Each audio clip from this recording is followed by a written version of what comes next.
ನಮ್ಮ ದುನಿಯಾ separate, life style different. ಹಗಲು ರಾತ್ರಿ ಸುಖವನ್ನ ಹುಡುಕೋದೆ ಹೈಲೈಟ್.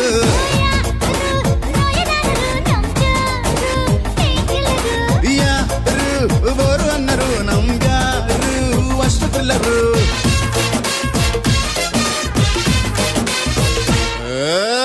ಕೊಡ ಕೊಡ ಕೊಡ ಕೊಬ್ಬರಿ ಮಿಠಾಯಿ, ಬಿಡ ಬಿಡ ಬಿಡ ಬೆಂಕದ ಬಾಯಿ.